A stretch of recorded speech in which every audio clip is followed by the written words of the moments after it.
Coucou la famille, bienvenue sur la chaîne, heureux de vous retrouver aujourd'hui pour une nouvelle vidéo. Avant de plonger dans les détails, je vous invite bien sûr à vous abonner à la chaîne, à liker cette vidéo et à la partager avec votre communauté. Sur ce, rentrons dans les détails et commençons par décortiquer le match FC Barcelone-Almeria. Commençons par le score final et commençons aussi par le contexte de ce match. Le Barça aujourd'hui évoluait à domicile suite à 3 matchs très compliqués. Et le Barça avait besoin d'une victoire pour se rassurer. Et je dis bien se rassurer. Plus du côté moral que du côté technique. Le Barça avait besoin d'une victoire. Et aujourd'hui, la victoire 3-2 leur a permis de mettre un petit peu de bonne humeur afin de passer de bonnes vacances hivernales. Mais on ne va pas se mentir, le contenu n'est pas forcément ce qui reflète le résultat. Parce que le résultat aujourd'hui est assez flatteur. Concernant l'équipe d'Almeria, Almeria aujourd'hui, ils ont joué leur football. Ils sont derniers du championnat. Ils n'ont pas encore gagné une rencontre de la Liga. Ils sont venus essayer de survivre aujourd'hui face au Barça. Et malgré que cette équipe d'Almeria évoluait dans un contexte de survie, ils ont quand même pu poser énormément de problèmes au Barça. Ensuite, si on se penche un petit peu plus sur le côté individuel, nous avons un Sergio Roberto qui a quand même brillé, doublé aujourd'hui pour être encore un sauveur du côté catalan, et aussi un but de Rafinha qui franchement aujourd'hui sur son but, on va revenir là-dessus, parce que quand même la célébration de Rafinha, il faut en parler, parce que cette célébration-là a fait plus parler qu'autre chose. C'était pas nécessaire, mais bon, on va revenir là-dessus dans la deuxième partie de la vidéo. Si on se penche un petit peu plus sur le côté tactique et le côté stratégique qui a été déployé par les deux entraîneurs, on va pas se mentir, sur cette chaîne, on parle énormément du Barça.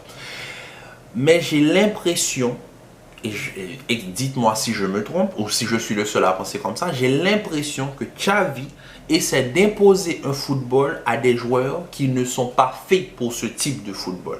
Laissez-moi m'expliquer. Aujourd'hui dans le match, il y a eu énormément d'actions où le Barça, au lieu de continuer dans ce jeu direct et de s'adapter au bloc défensif d'Almeria, on a retrouvé un Barça qui, au lieu de s'adapter, ils ont énormément renvoyer la balle vers l'arrière pour repartir de zéro. Et ça, c'est pas forcément un point positif connaissant les joueurs qu'il y a sur le terrain. Et je vais surtout parler de deux joueurs, Rafinha et Lewandowski. Rafinha, je le répète, c'est un joueur de profondeur. Il a besoin d'espace, pour pouvoir exploiter son potentiel. Et dans un tiki-taka, il doit jouer face au jeu et participer à la construction. Et on va pas se mentir, Rafinha, c'est pas son profil. Suite à quoi, quand on le met dans ce système de tiki-taka, on voit tous ses défauts. Par exemple, les 1 contre 1, il n'arrive pas à éliminer. À tel point qu'on se moque de lui sur les réseaux sociaux en disant qu'il n'est pas un vrai Brésilien.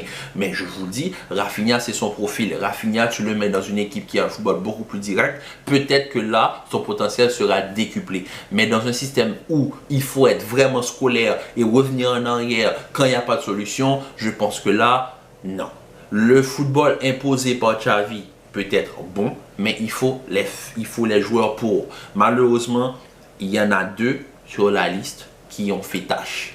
Mais c'est même pas tâche dans le sens où ils ont mal joué. Par exemple, aujourd'hui, Lewandowski a énormément apporté au niveau de la construction. Mais en termes de finition, ça pêche. Parce qu'on ne va pas se mentir, il y a l'action du 2-0 que Lewandowski nous rate. Le Robert Lewandowski du Bayern de Munich, il y a dans aucun monde il te rate ça. Il est à 1 contre 1 avec un défenseur.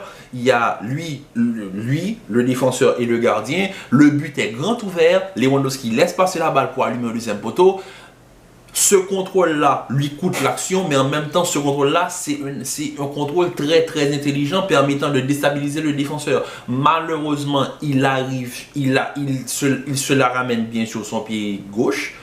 Il essaie d'enchaîner le deuxième poteau, mais malheureusement, ce contrôle-là ne peut qu'amener qu'une frappe au deuxième poteau. Alors, tu donnes directement une directive au gardien, sachant que c'est là que tu vas tirer. Mais le Lewandowski du Bayern de Munich, ce que je veux dire, aurait eu comment je peux dire ça, il aurait eu le réflexe, pardon, d'arrêter la balle, de gêner et d'aller forcer le défenseur à faire une faute pour pouvoir avoir un penalty, ou bien se ramener, éliminer le défenseur pour essayer de troubler le gardien afin que la lecture du gardien soit complètement fausse. Malheureusement, Lewandowski aujourd'hui rate une action qu'il n'aurait pas dû rater, mais bon, dans la construction, au niveau de la remise, il a énormément apporté, mais on sait tous que c'est pas son style de jeu. Ensuite, la défense du Barça, c'est catastrophique, je suis désolé. Les buts d'Almeria, dans aucun monde le Barça encaisse ces 2 buts. Je suis désolé. À part dans un monde où les joueurs ne sont pas en confiance. Christensen, très tôt dans le match, mérite un carton rouge. Je suis désolé, qu'on ne vienne pas me dire quoi que ce soit. Christensen, c'est annulation claire d'une occasion. Parce que Arribas prend le dessus, il va vers le but. Comme vient de pas me dire que c'est ses premiers appuis, il va vers le but. Christensen annule l'action, c'est carton rouge. L'arbitre a été très gentil en accordant qu'un carton jaune. Mais je dis pas que c'est un dernier défenseur, c'est juste qu'il y a annulation d'une occasion franche. Moi je dis qu'il y a carton rouge, mais il n'y a pas carton rouge, donc Christensen s'en sort bien. Mais malgré ça, on a déjà sur cette action-là, tu vois que la défense du Barça est très fébrile. Et aussi Araujo. Je suis désolé, Araujo, je demandais qu'on le replace dans l'axe. Mais ces derniers temps, je ne reconnais plus le Ronald Araujo qu'on a l'habitude de voir sur les côtés. Un défenseur très difficile à passer. Araujo, sa lecture, ses contrôles, ils sont pas bons. Et j'ai l'impression que Araujo en défense centrale, ça pêche un peu. Donc pour moi, le Barça doit amener un petit peu de solution sur ce point-là. Est-ce qu'il faut passer à une défense à 3? Si c'est ce qu'il faut faire, alors faites-le. Parce que tu peux pas me dire qu'aujourd'hui, tu sors Christensen, tu montes une Koundé, tu aurais pu aligner Koundé, Araujo et Christensen en même temps afin de bien fermer ton système. Parce que c'est ça le problème du Barça. Le Barça veut recommencer avec le 4-3-3. Mais je suis désolé. Le 4-3-3 peut être peut-être l'identité du Barça, mais le football évolue et il faut évoluer avec son temps. Il faut amener un système capable d'adapter cette équipe-là à un nouveau système. Malheureusement, le Barça reste et demeure sur le 4-3-3 et ça ramène à ce genre de prestation. Une prestation où le Barça est ultra dominant, 30 occasions pour peut-être 15 occasions franches, ok? Et ils ont marqué que 3 buts. Mais 3 buts, dont un doublé du milieu de terrain. Donc là, il faut se poser les bonnes questions. Pour conclure cette vidéo, j'aimerais juste revenir sur la célébration de Rafinha. Rafinha, la célébration, je pense que Rafinha, tu mérites un petit peu une leçon d'humilité. Parce que après tout ce que tu as coûté au Barça, l'action face à Valence à la dernière minute, je pense que suite à cela, cette célébration-là, au lieu de te faire pardonner auprès des fans du Barça, tu vas te faire encore plus détester. Parce que cette célébration-là, c'est vraiment ce qu'il ne fallait pas faire. Venir dire que je ne vous entends pas, voilà, non, pas du tout. Rappelons le match de Joselu face au Napoli. Joselu a tellement raté que quand il finit par marquer, au lieu de célébrer, il demande pardon au public. Rafinha aurait dû prendre note et peut-être c'est ce qu'il aurait dû faire aujourd'hui, demander pardon au Barça. Même si, malgré les datas qui sont sorties, Rafinha c'est l'ailier le plus productif de la Liga. Les chiffres ne mentent pas. Mais bon, les chiffres ne mentent pas. Je vous les mets à l'écran, les chiffres ne mentent pas. Mais pour moi, ça m'étonne. Pour moi, Rafinha, suite à ton but d'aujourd'hui, sachant que c'est un but quasi tout fait, parce que le ballon était devant la cage, tu t'appelles pas Raheem Sterling, tu n'aurais pas pu rater cette action. Donc tu mets un but sur un fait de jeu, même pas sur une action construite, c'est sur un fait de jeu. Donc voilà, quoi, un petit peu d'humilité, calme-toi, tranquillo, comme le dit le président du Real Madrid, et fais-toi pardonner du côté des fans catalans, parce que eux, ils t'en veulent vraiment et ils ont raison, parce que mais est-ce que c'est ta faute? Non, parce que je l'ai déjà dit plus tôt dans la vidéo, le système de Xavi ne correspond pas à ton style de jeu. Donc c'est toi, c'est soit tu te conformes, soit tu t'en vas de toute façon, parce que ça va jamais marcher. Mais quand même, je pense que cette célébration-là va plus faire parler qu'autre chose. Mais aussi, j'aimerais juste prendre une seconde pour féliciter Sergio Roberto parce que franchement, le match qu'il nous a pondu aujourd'hui, ça a été très bon.